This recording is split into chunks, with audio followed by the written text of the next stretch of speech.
നമസ്കാരം, ഞാൻ ഡോക്ടർ പ്രവീൺ ചേക്കപ്പ്. ഞാൻ ഇന്ന് ചർച്ച ചെയ്യാൻ പോകുന്ന ടോപ്പിക്ക് നിങ്ങൾ അധികം ആരും കേട്ടിട്ടില്ലാത്തതും എങ്കിലും പ്രമേഹത്തിൻ്റെ മൂലകാരണവുമായിട്ടുള്ള ഒരു പ്രതിഭാസത്തെക്കുറിച്ചാണ് ഞാൻ ഇന്ന് ചർച്ച ചെയ്യാൻ ആഗ്രഹിക്കുന്നത്. അത് വേറൊന്നുമല്ല, ഇൻസുലിൻ റെസിസ്റ്റൻസ്. ഒരു സാധാരണ ജനങ്ങളുടെ ഒരു ധാരണ എന്തെന്ന് വെച്ചാൽ പ്രമേഹത്തിൻ്റെ കാരണം പാൻക്രിയാസിൽ നിന്നുള്ള ഇൻസുലിൻ്റെ ഉൽപ്പാദനത്തിൻ്റെ കുറവാണെന്നുള്ളതാണ്. അതൊരു തെറ്റായ ധാരണയാണ്. 99% പ്രമേഹ രോഗികളിലും ഇൻസുലിൻ്റെ ഉൽപ്പാദനം കൂടുതലാണ്. ആ പ്രമേഹത്തിന് പറഞ്ഞ പേരാണ് ടൈപ്പ് 2 ഡയബറ്റീസ്. 2 തരത്തിലുള്ള പ്രമേഹമുണ്ട്. ഒന്ന് ടൈപ്പ് 1 ഡയബറ്റീസ്, രണ്ടാമത്തത് ടൈപ്പ് 2 ഡയബറ്റീസ്. ടൈപ്പ് 1 ഡയബറ്റീസിൽ പാൻക്രിയാസ് ഒരു ദിവസം പെട്ടെന്ന് ഇൻസുലിൻ ഉൽപ്പാദിപ്പിക്കുന്നത് നിർത്തും.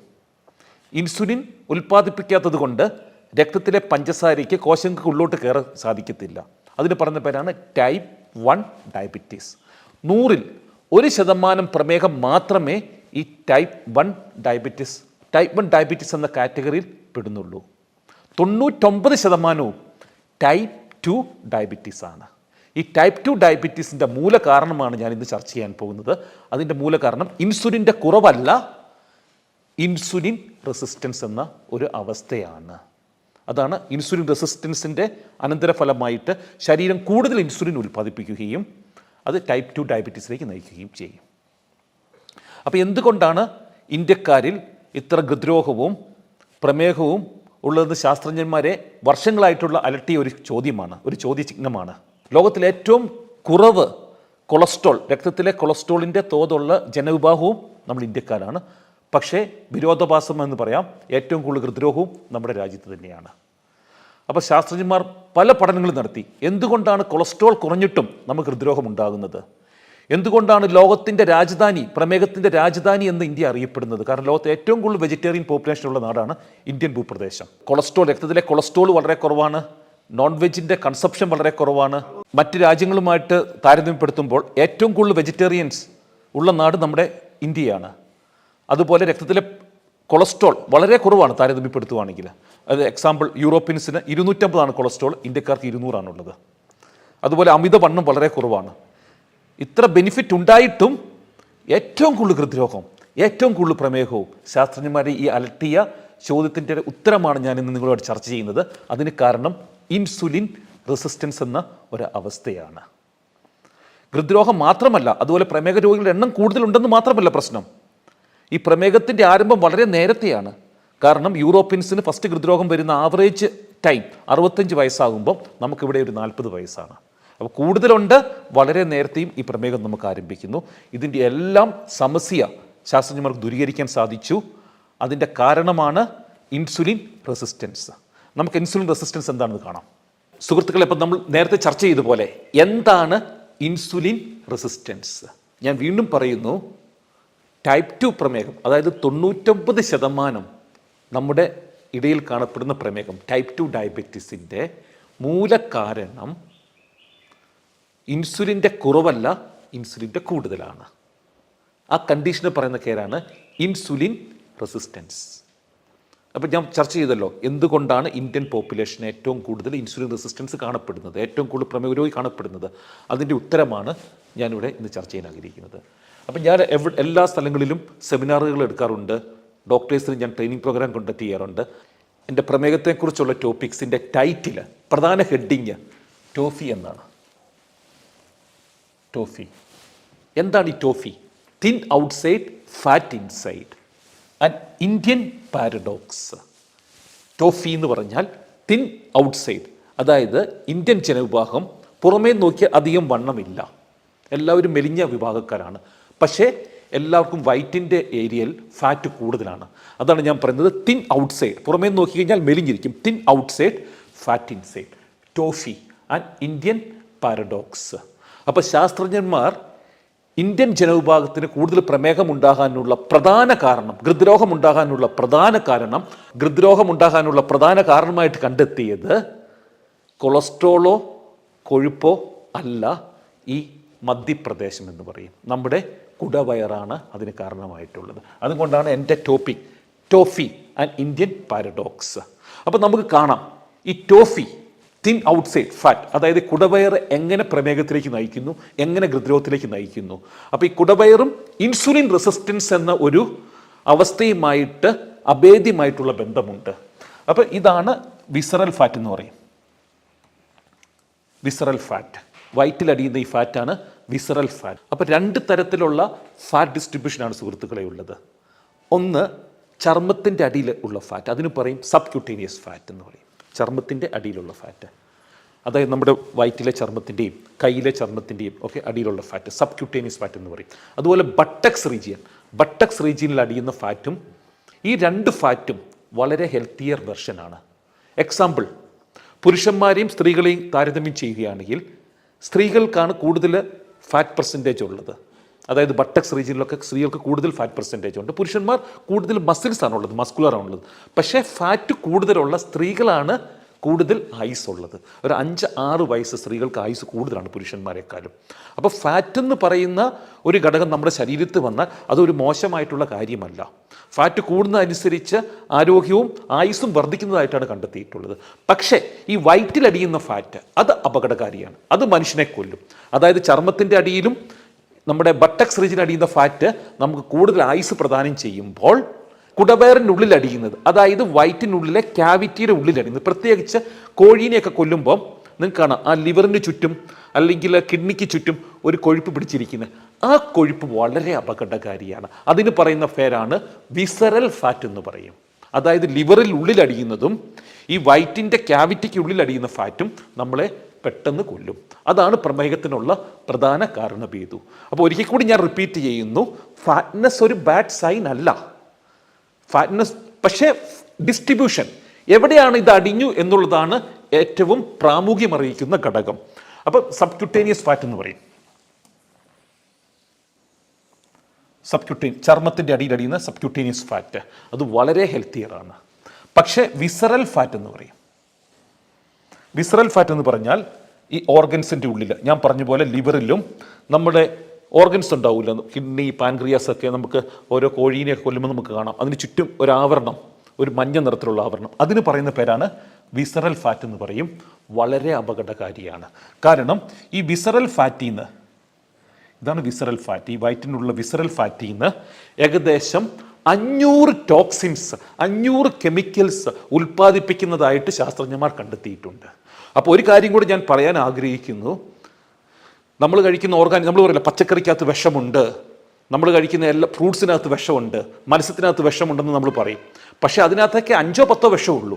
പക്ഷെ നമ്മുടെ ശരീരം, നമ്മൾ അമിത ഭക്ഷണം കഴിക്കുമ്പോൾ അത് കുടവയറിൽ അടിയുകയും ആ കൊഴുപ്പ് 500 ടോക്സിൻ ഉൽപ്പാദിപ്പിക്കുകയും ചെയ്യും. അപ്പോൾ അതുകൊണ്ടാണ് ഞാൻ പറയുന്നത് അമിത ഭക്ഷണമാണ് ഈ പച്ചക്കറി, വിഷലിപ്തമായ പച്ചക്കറികളെക്കാളും പഴവർഗ്ഗങ്ങളെക്കാളും അപകടകാരി എന്നുള്ളത്. 100 കണക്കിന് സ്റ്റഡീസ് ഇതിനെക്കുറിച്ച് അവൈലബിൾ ആണ്. സുഹൃത്തുക്കളെ, നിങ്ങൾക്ക് സമയം കിട്ടുമ്പോൾ നിങ്ങൾ ജസ്റ്റ് ഒന്ന് റിസർച്ച് ചെയ്ത് നോക്കിയാൽ മതി. വിസറൽ ഫാറ്റ്, അപ്പോൾ ഈ കൊഴുപ്പിൻ്റെ പേര് ഒരിക്കലും ശാസ്ത്രീയ നാമം ഒരിക്കൽ കൂടി ഞാൻ പറയാൻ ആഗ്രഹിക്കുന്നു. അതിൻ്റെ പേരാണ് വിസറൽ ഫാറ്റ് എന്ന് പറയും. വിസറൽ ഫാറ്റ് ആൻഡ് ഡയബറ്റീസ്, പ്രമേഹം ഒന്ന് അടിച്ചു നോക്കുക. വിസറൽ ഫാറ്റ് ആൻഡ് ഹൃദ്രോഗം എന്ന് അടിച്ചു നോക്കുക. അല്ലെങ്കിൽ വിസറൽ ഫാറ്റ് ആൻഡ് PCOD, യൂട്രസിലെ മുഴയെന്ന് അടിച്ചു നോക്കുക. വിസറൽ ഫാറ്റ് ആൻഡ് ക്യാൻസർ എന്ന് അടിച്ചു നോക്കുക.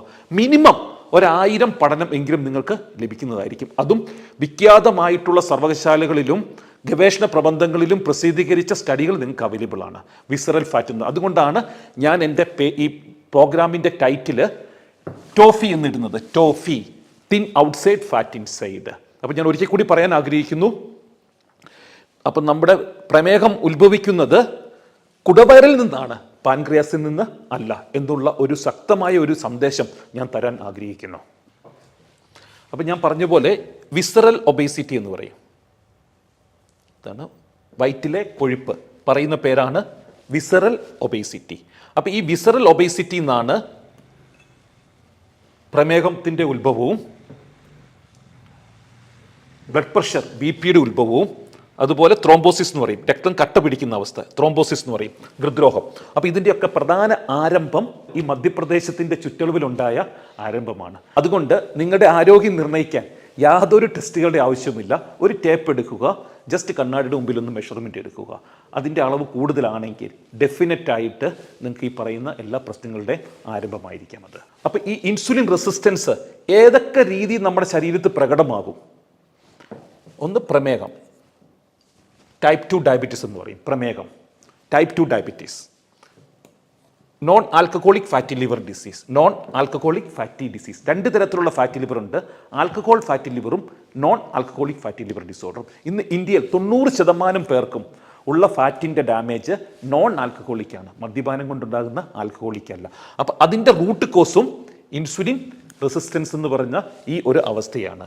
പിന്നെ ട്രൈഗ്ലിസറൈഡ്, രക്തം ചെക്ക് ചെയ്യുമ്പോൾ ലിപ്പിഡ് പ്രൊഫൈൽ ചെക്ക് ചെയ്യുമ്പോൾ ട്രൈഗ്ലിസറൈഡ് എന്ന് പറഞ്ഞ ഒരു കൊഴുപ്പുണ്ട്. അത് LDL HDL അല്ല, ട്രൈഗ്ലിസറൈഡ്സ്. ട്രൈഗ്ലിസറൈഡ് എലിവേറ്റഡ് ആണെങ്കിൽ, കൂടുതലുണ്ടെങ്കിൽ 100% നിങ്ങൾക്ക് ഉറപ്പിക്കാം നിങ്ങൾക്ക് ഈ ഇൻസുലിൻ റെസിസ്റ്റൻസ് എന്ന് പറഞ്ഞ അവസ്ഥയിൽ കൂടിയാണ് കടന്നു പോകുന്നത്.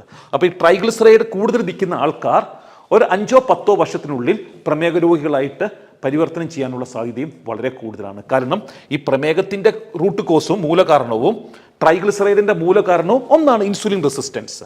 അടുത്തത് PCOD, യൂട്രസിലുണ്ടാകുന്ന മുഴ, സ്ത്രീകളിലെല്ലാം സർവ്വസാധാരണമാണ്.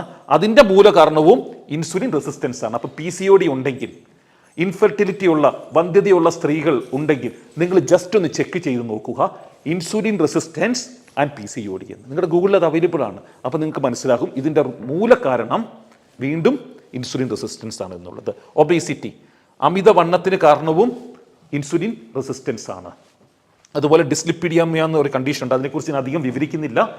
ഡിസ്ലിപ്പിഡിമിയ എന്ന് പറഞ്ഞാൽ കൊളസ്ട്രോൾ ഉണ്ടാകുന്ന ഒരു അപാകതയാണ്, അതിനുള്ളൊരു കാരണവും ഇൻസുലിൻ റെസിസ്റ്റൻസ് ആണ്. അപ്പം നമ്മൾ കണ്ടു type 2 diabetes, non alcoholic fatty liver disorder, hypertriglyceridemia, PCOD, obesity. ഇതിൻ്റെ എല്ലാ മൂല കാരണം ഇൻസുലിൻ റെസിസ്റ്റൻസ് എന്ന് പറഞ്ഞ ഒരവസ്ഥയാണ്. ഇനി നമുക്ക് കാണാം എന്തുകൊണ്ടാണ് ഇന്ത്യക്കാർക്ക് ഇൻസുലിൻ റെസിസ്റ്റൻസ് കൂടുതലുള്ളത്, എങ്ങനെ ഈ ഇൻസുലിൻ റെസിസ്റ്റൻസ് വയറ്റിലെ കൊഴുപ്പുമായിട്ടുള്ള ബന്ധവും നമുക്കൊന്ന് കാണാം. അപ്പം നമുക്ക് കാണാം French paradox and Indian paradox. ഞാൻ ആദ്യമേ പറഞ്ഞു ഫ്രാൻസിലും യൂറോപ്യൻ രാജ്യങ്ങളിലും മറ്റ് പല രാജ്യങ്ങളിലും ഹൃദ്രോഗത്തിൻ്റെ തോത് വളരെ കുറവാണ്. പക്ഷേ അവരുടെ കൊളസ്ട്രോൾ ഏകദേശം 250 ആവറേജ് കൊളസ്ട്രോൾ. പക്ഷേ ഇന്ത്യക്കാരുമായിട്ട് താരതമ്യപ്പെടുത്തുമ്പോൾ ഇന്ത്യക്കാരുടെ ആവറേജ് കൊളസ്ട്രോൾ 200 ഉള്ളത്. അപ്പോൾ നമുക്കിവിടെ കാണാൻ സാധിച്ചു ഫ്രഞ്ചുകാരുടെ ആവറേജ് കൊളസ്ട്രോൾ 250, ഇന്ത്യക്കാരുടെ ആവറേജ് കൊളസ്ട്രോൾ 200. പക്ഷേ ഹൃദ്രോഗത്തിൻ്റെ തോത് നമുക്ക് നോക്കാം. 200 കൊളസ്ട്രോൾ ഉള്ള ഇന്ത്യൻ ജനവിഭാഗത്തിൽ ഹൃദ്രോഗം ഏകദേശം 400 ഡെത്താണുള്ളത്. 400 ഡെത്താണ് എവിടെയുള്ളത്? കൊളസ്ട്രോൾ 200 താഴെ 100,000 ജനവിഭാഗങ്ങളിൽ 400 പേരോളം ഹൃദ്രോഗം വരുമ്പോൾ 250 കൊളസ്ട്രോൾ ഉള്ള ഫ്രഞ്ച് ജനവിഭാഗങ്ങളിലുള്ള ഹൃദ്രോഗം 150 ഡെത്ത് മാത്രമേ വരുന്നത്. ഫ്രഞ്ചുകാരിൽ 150 പേർക്കാണ് 100,000 പോപ്പുലേഷനിൽ ഹൃദ്രോഗമുള്ളത്. അപ്പോൾ അതൊരു വിരോധാഭാസമാണ്. കൊളസ്ട്രോൾ കുറവ്, ഹൃദ്രോഗം കൂടുതൽ. പക്ഷേ അപ്പോൾ അതിനുള്ളൊരു പ്രധാന കാരണം അവർ കണ്ടെത്തി. അതേപോലെ പ്രമേഹത്തിൻ്റെ തോത്, ഡയബറ്റീസ് 4 പേർക്കേ ഉള്ളൂ, 104 പേർക്ക് മാത്രമേ പ്രമേഹം ഉള്ളപ്പോൾ ഇന്ത്യയിൽ 116 പേർക്ക് പ്രമേഹമുണ്ട്. 116 പേർക്കാണ് പ്രമേഹമുള്ളത്, ഡയബറ്റീസ് 4 പേർക്കാണ് ഉള്ളത്. അപ്പോൾ നമുക്ക് കണ്ടു പ്രമേഹവും അതുപോലെ ഹൃദ്രോഗവും വളരെ കുറവാണ് വിദേശ രാജ്യങ്ങളിൽ. അപ്പം അതിനൊരു പ്രധാന കാരണം നമ്മുടെ പാരമ്പര്യമോ ജനിതകവുമല്ല, നമ്മുടെ ഡയറ്ററി പാറ്റേൺ ആണ്. പ്രോട്ടീൻ, ഫ്രഞ്ചുകാരുടെ ഡയറ്റിൽ പ്രോട്ടീൻ 20% ഉള്ളപ്പോൾ ഇന്ത്യൻ ജനവിഭാഗത്തിൻ്റെ ഡയറ്റിൽ പ്രോട്ടീൻ ഉള്ളത് വെറും 5% മാത്രമേ ഉള്ളൂ. അതുപോലെ കൊഴുപ്പിൻ്റെ ഉപഭോഗം നോക്കിക്കോ, 40% ഊർജ്ജം ലഭിക്കുന്നത് ഫ്രഞ്ച് ജനതയ്ക്ക് കിട്ടുന്നത് കൊഴുപ്പിൽ നിന്നാണ്, ഫാറ്റിൽ നിന്ന് കിട്ടുമ്പോൾ ഇന്ത്യയിൽ ഫാറ്റിൻ്റെ ഉപഭോഗം വളരെ കുറവാണ്. 10% മാത്രമേ ഫാറ്റിൽ നിന്ന് വരുന്നുള്ളൂ. പക്ഷേ ഇന്ത്യക്കാർക്ക് കിട്ടുന്ന ബഹുഭൂരിപക്ഷം എനർജി കിട്ടുന്നതും കാർബോഹൈഡ്രേറ്റിൽ നിന്നാണ്. കണ്ടോ, കാർബോഹൈഡ്രേറ്റ് 85% ഉള്ളപ്പോൾ ഫ്രഞ്ചുകാരുടെ ഭക്ഷണത്തിൽ കാർബോഹൈഡ്രേറ്റ് 40% ഉള്ളത്. അപ്പോൾ ഇത് കണ്ടോ, അപ്പോൾ ഇതാണ് പ്രധാന കൾപ്രിറ്റ്. ഒരൊറ്റ പ്രശ്നം മാത്രമേ ഉള്ളൂ, കൊളസ്ട്രോൾ കുറവ്, ഹൃദ്രോഗവും പ്രമേഹവും വളരെ കൂടുതൽ. നമ്മുടെ പ്രധാനപ്പെട്ട പ്രശ്നം കാർബോഹൈഡ്രേറ്റിൻ്റെ അനിയന്ത്രിതമായിട്ടുള്ള ഉപഭോഗമാണ്. മല പോലെ ചോറ് കഴിക്കുക, ഒരു ചാറ് ഒഴിച്ചിട്ട് ഒരു പ്ലേറ്റ് കപ്പ, ഈ ഒരു പാറ്റേൺ ആണ് ഇവിടെ പ്രശ്നം ഉണ്ടാക്കുന്നത്. ഞാൻ ചോറോ ചപ്പാത്തിയോ മോശമാണെന്ന് പറയുന്നില്ല, പക്ഷേ ആ കൺസപ്ഷൻ്റെ രീതി മല പോലെ ഒരു പ്ലേറ്റ്, അതിലൂടെ പച്ചക്കറിയുടെ അളവ് വളരെ കുറവാണ്, പ്രോട്ടീൻ്റെ ഫാറ്റിൻ്റെ കൺസപ്ഷനും വളരെ കുറവാണ്. അപ്പോൾ ഈ അമിതമായിട്ടുള്ള കാർബോഹൈഡ്രേറ്റ് നമ്മുടെ ശരീരത്ത് കൊഴുപ്പ്, ഈ വിസറൽ ഫാറ്റായിട്ട് പരിണമിക്കും. അപ്പം ഞാൻ പറഞ്ഞ പോലെ ഇപ്പം നമ്മൾ കണ്ടു നമ്മുടെ പ്രധാനപ്പെട്ട പ്രശ്നം കാർബോഹൈഡ്രേറ്റിൻ്റെ അമിതമായിട്ടുള്ള ഉപഭോഗമാണ്. അപ്പോൾ ഈ കാർബോഹൈഡ്രേറ്റും വിസറൽ ഫാറ്റ് കുടവയറുമായിട്ട് 100% ഒരു റിലേഷൻ ഉണ്ട്. നമുക്കറിയാം, പുല്ലിൽ നെയ്യില്ല, പുല്ലിൽ കൊളസ്ട്രോൾ ഇല്ല, പുല്ലിൽ വെണ്ണയില്ല. പക്ഷേ പശു, നെയ്യും വെണ്ണയും ഇല്ലാത്ത പുല്ല് തിന്നുന്ന പശു ഉൽപ്പാദിപ്പിക്കുന്ന പാലിൽ നെയ്യും വെണ്ണയുമുണ്ട്, ഫാറ്റും കൊഴുപ്പുമുണ്ട്. അതായത് പുല്ല് പശുവിൻ്റെ ലിവറി വെച്ചിട്ട് വെണ്ണയായി മാറുകയാണ് ചെയ്തത്. അതേപോലെ നമ്മൾ കഴിക്കുന്ന അമിതമായിട്ടുള്ള കാർബോഹൈഡ്രേറ്റ്, അതായത് നമ്മൾ ഭക്ഷണം കഴിക്കുമ്പോൾ 5 ഉരുള ചോറ് നമ്മുടെ എനർജിക്ക് വേണ്ടി ഉപയോഗിക്കും, 5 ഉരുള. ബാക്കിയുള്ള ഉരുളയെല്ലാം കൊഴുപ്പായി വിസറൽ ഫാറ്റായിട്ട് അടിയും. അതായത് നമുക്ക് സിമ്പിൾ എക്സാമ്പിൾ പറയുകയാണെങ്കിൽ, നമ്മുടെ വീട്ടിൽ വിറകുണ്ടെങ്കിൽ നമ്മൾ എന്ത് ചെയ്യും? കുറേ വിറകെടുത്ത് അടുപ്പിലേക്ക് എടുത്തു വെക്കും, കുറത് മച്ചിലേക്ക് എടുത്തു വെക്കും. ആവശ്യത്തിൽ കൂടുതലുള്ളതാണ് മച്ചിലേക്ക് എടുത്തു വെക്കുന്നത്. അതേപോലെ തന്നെ നമ്മൾ ആദ്യം കഴിക്കുന്ന 5 ഉരുള ചോറ് നമ്മുടെ കോശത്തിൻ്റെ ഉള്ളിൽ പോയി കത്തി നമുക്ക് ഊർജ്ജം പ്രദാനം ചെയ്യുമ്പോൾ 5 ഉരുളയെ കൂടുതലെല്ലാം ആവശ്യമില്ല, അത്രയ്ക്ക് ഊർജ്ജം നമ്മുടെ ശരീരത്തിന് ആവശ്യമില്ല, അത് മച്ചിലെടുത്ത് വെക്കപ്പെടും, അത് കൊഴുപ്പായിട്ട് പരിണമിക്കും. അങ്ങനെയാണ് ഈ വയറ്റിൽ കൊഴുപ്പടിയുന്നത്. അതുകൊണ്ടാണ് കൊഴുപ്പും പ്രോട്ടീനും കുറവ് കഴിക്കുന്ന, കാർബോഹൈഡ്രേറ്റ് കൂടുതൽ കഴിക്കുന്ന ഇന്ത്യൻ ജനവിഭാഗങ്ങൾക്ക് വിസറൽ ഫാറ്റ്, അതായത് കുടവയർ കൂടുകയും, ഈ കുടവയറാണ് എന്തിലേക്ക് നയിക്കുന്നത്? ഇൻസുലിൻ റെസിസ്റ്റൻസ് എന്ന് പറഞ്ഞ ഒരു ഘടകത്തിലേക്ക് നയിക്കുന്നത്. അപ്പോൾ ഇതാണ് വിസറൽ ഫാറ്റ്. ഒരിക്കൽ കൂടെ ഞാൻ പറയാം, വിസറൽ ഫാറ്റ് എന്ന് പറയും. പക്ഷേ ഈ സബ്ക്യൂട്ടേനിയസ് ഫാറ്റ്, ചർമ്മത്തിൻ്റെ അടിയിലടിയുന്ന ഫാറ്റും ചന്തി പ്രദേശത്ത് കാണപ്പെടുന്ന ഫാറ്റും അത് വളരെ ഹെൽത്തി ഫാറ്റാണ്. പക്ഷേ വിസറൽ ഫാറ്റ്, ഞാൻ പറഞ്ഞ പോലെ നമ്മുടെ കോഴീനെയൊക്കെ കൊല്ലുമ്പോൾ ആ ഓർഗൻസിന് ചുറ്റും കിട്ടുന്ന ഒരു മഞ്ഞ ലെയർ ഉണ്ടല്ലോ, അതുപോലെ ലിവറിൻ്റെ ഉള്ളിൽ അടിയുന്ന കൊഴുപ്പ്, ഇതിന് പറയുന്ന പേരാണ് വിസറൽ ഫാറ്റ് എന്നുള്ളത്. അപ്പോൾ ഈ വിസറൽ ഫാറ്റിൽ നിന്ന് ഏകദേശം 500ഓളം കെമിക്കൽസ്, ടോക്സിൻ ഉൽപ്പാദിപ്പിക്കുന്നതായിട്ട് കണ്ടെത്തിയിട്ടുണ്ട്. അപ്പോൾ ഈ ടോക്സിൻസ് ആണ് നമുക്ക് ഹൃദ്രോഗം ഉണ്ടാക്കുന്നതിൻ്റെ പ്രധാനപ്പെട്ട ഒരു പങ്ക് വഹിക്കുന്നതും. അതേപോലെ ഈ ടോക്സിൻസ് കാരണം ഉണ്ടാകുന്ന ഒരു അവസ്ഥയാണ് ഇൻസുലിൻ റെസിസ്റ്റൻസ്. എങ്ങനെ ഈ വിസറൽ ഫാറ്റിൽ നിന്നുള്ള ടോക്സിൻസ് ഇൻസുലിൻ റെസിസ്റ്റൻസിന് കാരണമാകുമെന്ന് അടുത്ത സ്ലൈഡിൽ കൂടെ നമുക്ക് കാണാം. അപ്പോൾ ഇതാണ് കോശത്തിൻ്റെ ഭിത്തി. നമ്മൾ കാണപ്പെടുന്ന, നമുക്ക് കോടിക്കണക്കിന് കോശങ്ങളുണ്ട്. എല്ലാ ജീവജാലങ്ങളുടെ ശരീരം ഉണ്ടാക്കിയിരിക്കുന്നത് കോടിക്കണക്കിന് കോശങ്ങൾ കൊണ്ടും ആ കോശം ഉൽപ്പാദിപ്പിക്കുന്ന പ്രധാനമായിട്ടൊരു ഭിത്തിക്കുള്ളിലാണ്. അതിന് പേരുന്ന സെൽ മെംബ്രെയിൻ എന്ന് പറയും.